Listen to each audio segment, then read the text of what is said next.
Madam, क्या मैं अंदर आ सकता हूँ? अभिनव ने दरवाजे के बाहर से आवाज दी। बताइए, क्या काम है? अंदर से आवाज आई। जी, मैं एक सेल्समैन हूँ। हाउसवाइफ्स के लिए एक अनोखा ऑफर लेकर आया हूँ। अभिनव ने अंदर झांकते हुए कहा। सुनैना अपने बाल समेटती कमरे में से बाहर निकली। उस समय वह नाइटी में थी। गोरे रंग और आकर्षक नैनन्स वाली सुनैना की खूबसूरती किसी को भी मोह सकती थी। उसकी बड़ी बड़ी आंखों में कुतूहल साफ नजर आ रहा था। अभिनव से नजरें मिलते ही दोनों कुछ पल के लिए एक दूसरे को देखते रह गए। खुद को सेल्समैन बताने वाला अभिनव अच्छी कदकाठी का संभ्रांत युवक था। आइए बैठिए न, सुनैना ने उससे बैठने का आग्रह किया और फिर खुद भी पास ही बैठ गई। कहिए, क्या बात है? सुनैना ने पूछा। जी, मैं हाउसवाइफ्स के लिए एक ऑफर लेकर आया हूँ। कैसा ऑफर? सुनैना ने मुस्कराते हुए पूछा। दरअसल मेरे पास किचन एप्लायंसेस की एक लंबी रेंज है। आपको पसंद आए तो ऑनलाइन भी ऑर्डर कर सकती हैं। मिक्सर ग्राइंडर जूसर की एक रेंज साथ भी लाया हूं। फॉर ए ट्रायल आप इसका प्रयोग करके देखें। इसके साथ ही एक प्रेस बिल्कुल फ्री है। हमारे पास दूसरी किसी भी कंपनी के मुकाबले कम कीमत में बेस्ट ऑफर्स है। हमारे ये प्रोडक्ट्स दूसरों से अलग हैं। मैं इनकी खासियतें एक से एक कर बताता हूं। सुनैना अब तक अभिनव की तरफ देखती हुई बोली, इन बेजुबान चीजों में भला क्या खासियत हो सकती है? मुझे तो आपके बोलने के अंदाज में खासियत लग रही है। अभिनव एकदम से शर्मा गया। फिर हंसता हुआ बोला, मैडम, आप भी ऐसी बातें कर इस नाचीज की कीमत बढ़ा रही हैं। मैं कीमत कहाँ बढ़ा रही? जिंदगी में किसी भी चीज की कीमत बढ़ाई या घटाई नहीं जा सकती। हर इंसान के लिए एक ही चीज की कीमत अलग अलग होती है। मेरे पति की नजर में ऐसी चीजें ही कीमती हैं जो लोगों के आगे उनकी शान को बढ़ाती हैं। मगर मेरे लिए ऐसी चीजें कीमती हैं जो किसी की आंखों में मुस्कान सजाती हैं। अभिनव बिल्कुल गंभीर होकर बोला, कितनी खूबसूरत सोच है आपकी, काश हर इंसान ऐसे ही सोचता। बुरा न माने तो एक बात कहूं मैडम, आप दूसरी महिलाओं से बहुत अलग हैं। मैं भी एक बात कहना चाहती हूं अभिनव जी। मुझे अपने लिए मैडम सुनना बिल्कुल पसंद नहीं। आप मुझे सुनैना कह सकते हैं। मेरा नाम सुनैना है। यथा नाम तथा गुण। सुनैना यानी सुंदर आंखें। वाकई आपकी आंखें बेहद खूबसूरत हैं सुनैना जी। सुनैना की आंखों में झंकते हुए अभिनव ने कहा। सुनैना कुछ सोचती हुई बोली, पता नहीं मुझे क्यों लग रहा है जैसे आप सेल्समैन हो ही नहीं सकते। आप कुछ और ही हो। अभिनव ने खुद को संभाला और जल्दी से सेल्समैन की टोन में बोला, नो मैम, मैं सेल्समैन ही हूँ। हमारी कंपनी ने कुछ नए प्रोडक्ट्स लॉन्च किए हैं, उनसे आपका परिचय करा दूं। यकीनन आपको हमारे प्रोडक्ट्स पसंद आएंगे और आप इन्हें जरूर खरीदेंगी। मैम, क्या मैं डेमो दे सकता हूँ? ऑफ कोर्स ऑफ डेमो दिखा सकते हो, मगर मैं घर में अकेली हूँ। आपको किचन में कैसे ले जाऊं? सुनैना ने मजबूरी बताई। छोड़िए, फिर आप ऐसे ही फील कीजिए। यह प्रोडक्ट कितना अच्छा है। कहते हुए अभिनव ने मशीन सुनैना को थमाई तो दोनों के हाथ एक दूसरे से स्पर्श हो गए। सुनैना ने उसकी तरफ देखते हुए हौले से कहा, फील तो मैं कर रही हूं। अभिनव एकदम से असहज हो उठा और कहने लगा, प्लीज एक गिलास पानी मिलेगा? बिल्कुल, कह सुनैना अंदर गई और पानी ले आई। पानी पीते हुए अभिनव बोला, बुरा न माने तो एक बात कहूं। आपके पति और आपका कोई मैच नहीं। स्वभाव के साथ आप दोनों की उम्र में भी बहुत अंतर है। मैं जानती हूं, पर क्या मैं पूछ सकती हूं कि आप मेरे पति को कैसे जानते हैं? मैं नहीं जानता। आपने बताया था न, अभिनव हकलाते हुए बोला। अच्छा, मैं चाय भी बना लाती हूं। आप थक गए होंगे। धन्यवाद। सुनैना 2 कप चाय बनाकर ले आई। दोनों बैठकर चाय पीने लगे।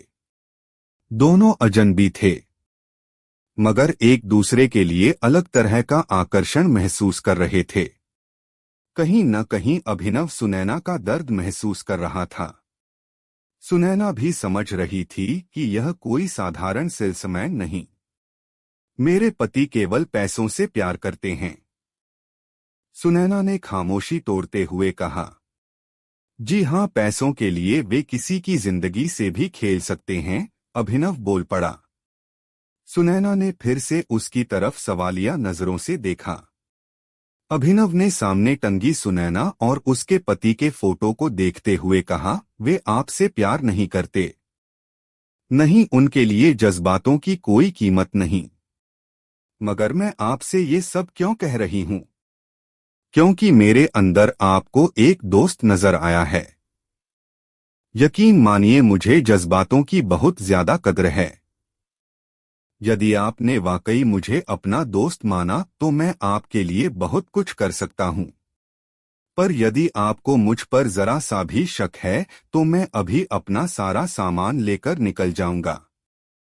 मुझे आप पर कोई शक नहीं, उल्टा शक तो मुझे अपने पति पर है। जरूर उन्होंने आपके साथ कुछ गलत किया होगा, जिसका बदला लेने आप यहाँ आए हैं, सुनैना ने अभिनव पर नजरें जमाते हुए कहा। सुनैना के मुंह से बदला शब्द सुनते ही अभिनव चौंक गया। मगर यह बात आपको कैसे पता चली? मैं पानी लेने गई तब, और जब चाय बना रही थी तब। आपकी आंखें घर में कुछ ढूंढ रही थीं। आप मेरे पति के स्वभाव के बारे में भी जानते हैं। यही नहीं, मेरे पति की तस्वीर आपने जिस नफरत से देखी उससे भी स्पष्ट था कि आपका उनसे पहले ही सामना हो चुका है। एक सवाल यह भी है कि हमारे इस मोहल्ले में आज तक तो कोई सेल्समैन आया नहीं। फिर आज आप कैसे आ गए, और वह भी बीच के सारे घरों को छोड़कर सीधा मेरे घर आकर बैल बजाई? इन्हीं सब बातों पर गौर कर मैंने यह निष्कर्ष निकाला कि जरूर आपके मन में कोई बात है। आप तो सच में काफी ब्रिलियंट हैं। मेरे बिना कुछ बोले भी आपने हर बात पर नजर रखी। फिर तो आपको यह भी एहसास हो गया होगा कि आपके लिए मेरी क्या फीलिंग है। अभिनव की आंखों में प्यार झलक उठा। हाँ, एहसास तो हो गया है कि आप मुझे पसंद करने लगे हैं। मेरा स्पर्श आपको विचलित कर रहा है। हमारे बीच आकर्षण का एक सेतु बनता जा रहा है। मैं थोड़ी भी कमजोर पड़ी तो हमारे बीच कुछ भी हो सकता है। अभिनव ने अचानक बढ़कर सुनैना को बाहों में भर लिया। सुनैना ने भी कोई प्रतिरोध नहीं किया।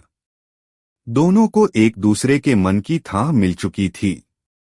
कुछ देर इस खूबसूरत पल का आनंद लेने के बाद सुनैना अलग हो गई और अभिनव को बैठने का इशारा किया। दिल का सौदा करने से पहले जरूरी है कि मुझे यह पता चले कि आप कौन हैं, कहां से आए हैं और क्या चाहते हैं, सुनैना ने कहा। कहानी लंबी है, शुरुआत से बतानी होगी। मुझे भी कोई हड़बड़ी नहीं है। आप बताइए, सुनैना ने इत्मीनान से कहा। एक्चुअली मैं एक साधारण मध्यवर्गीय परिवार का इकलौता कमाऊ बेटा हूं। मैंने एमबीए किया हुआ है और एक कंपनी में जॉब करता था। इस बीच हमारी कंपनी में घोटाला हुआ, जिसमें करोड़ों की रकम चोरी की गई। आपके पति हमारी कंपनी में काफी सीनियर पद पर हैं। घोटाला उन्होंने किया और नाम मेरा लगा दिया। मेरे खिलाफ गवाही देकर मुझे चोरी और धोखाधड़ी के मामले में फंसा दिया। मुझे जेल भेज दिया गया। आप ही बताइए, किसी घर के कमाऊ बेटे के साथ ऐसा किया जाए तो माँ बाप पर क्या बीतेगी। किसी तरह मैंने अपनी बेगुनाही का सबूत देकर खुद को जेल से बाहर निकाला। जेल जाते समय मैंने प्रण किया था कि दिन दहाड़े आपके पति के घर में घुसकर उनकी सबसे कीमती चीज चुरा कर ले जाऊंगा। ओके, तो आप चोरी के मकसद से आए हैं? हल्के से मुस्कुराते हुए सुनैना ने कहा। देखिए, मैं आया तो चोरी के मकसद से ही था, मगर अब आपसे मिलकर ऐसा कुछ करने की इच्छा नहीं हो रही। अगर आप चोरी के मकसद से आए थे तो ठीक है, मैं कहती हूँ आपको जो भी चीज कीमती लग रही है उसे ले जाइए। मैं आपको तिजोरी और अलमारी की चाबी देती हूँ। देखिए, आपके साथ नाइंसाफी हुई है तो उसका बदला जरूर लीजिए। मैं जानती हूँ आप सच कह रहे हैं। मेरे पति ऐसे ही हैं। वे केवल अपना लाभ देखते हैं, भले किसी की जान ही क्यों न चली जाए। ये लीजिए चाबियां। नहीं, ऐसा मत कीजिए। आपके पति नाराज हो जाएंगे, फिर वे आपके साथ कुछ भी कर सकते हैं। अभिनव ने हिचकिचाते हुए कहा। वे खुश ही कब रहते हैं जो आज नाराज हो जाएंगे। यह कोई बड़ी बात नहीं है। वैसे भी मैंने उन्हें छोड़ने का मन बना लिया है। किसी भी दिन उन्हें छोड़कर चली जाऊंगी, इसलिए आप मेरी चिंता न करें, कह सुनैना ने तिजोरी और अलमारी खोल दी। तिजोरी में गहने और अलमारी में रुपयों की गड्डियां रखी थीं, मगर अभिनव ने उनकी तरफ देखा भी नहीं। माना पहले तिकड़म लगाकर मैं आपके घर चोरी करने वाला था, मगर अब आपसे मुलाकात के बाद मैं ऐसा सोच भी नहीं सकता। बिल्कुल भी नहीं। मैंने कहा न, आप मेरी चिंता बिल्कुल न करें। यकीन मानिए, पहली दफा मैं उस शख्स का साथ देना चाहती हूँ जिसका मकसद चोरी करना है, वह भी मेरे घर में। Please don't hesitate. नहीं, अब नहीं। मैंने आपको दोस्त मान लिया है। एक दोस्त के घर चोरी कैसे कर सकता हूँ, पर मैं एक दोस्त के मकसद के आड़े भी कैसे आ सकती हूँ। मैं कह रही हूँ न, अपना बदला पूरा करो। ठीक है, मुझे सोचने का समय दीजिए। चोर बैठकर सोचते नहीं, कर गुजरते हैं। कहीं तुम्हें यह डर तो नहीं लग रहा कि मैं तुम्हें पकड़वा सकती हूँ, पुलिस बुला सकती हूँ? सुनैना ने पूछा। पता नहीं क्यों, पर यह डर बिल्कुल नहीं है। अगर आपने ऐसा कुछ किया भी तो मैं खुशी खुशी फिर से जेल जाने को तैयार हूँ। यह बात कहते हुए अभिनव सुनैना के करीब आ गया था। सुनैना ने उसकी तरफ कातिलाना नजरों से देखा तो अभिनव ने फुसफुसाकर कहा, ऐ हुस्न वाले, तू कत्ल भी कर दे तो कोई गम नहीं। सुनैना भी शोक नजरों से देखती हुई बोली, कमाल करते हो, तुम भी चुराने आए थे सामान और दिल चुरा कर ले गए। ऐ हंसी, तेरे दिल से कीमती कुछ और दिखा ही नहीं। तेरी इनायत है जो इस नाचीज को नगीना मिल गया। अभिनव ने उसी लहजे में जवाब दिया। इस तरह शायराना अंदाज में बातें करते करते कब दोनों एक दूसरे के करीब आ गए, पता ही नहीं चला। सुनैना, जिसे आज तक पति का प्यार नहीं मिला था, एक अनजान शख्स के लिए तड़प उठी थी, तो वहीं अभिनव भी कहाँ जानता था कि जिसके घर चोरी करने और बदला लेने जा रहा है, वहां अपने दिल का सौदा कर आएगा। सुनैना ने बताया, मेरी शादी एक धोखा थी। मेरे सौतेले पिता ने मुझे इनके कजिन का फोटो दिखाया था और कहा था कि मैं उसके साथ एक खुशहाल जिंदगी जीऊंगी। पर मुझे क्या पता था कि मेरी जिंदगी का सौदा किया गया है।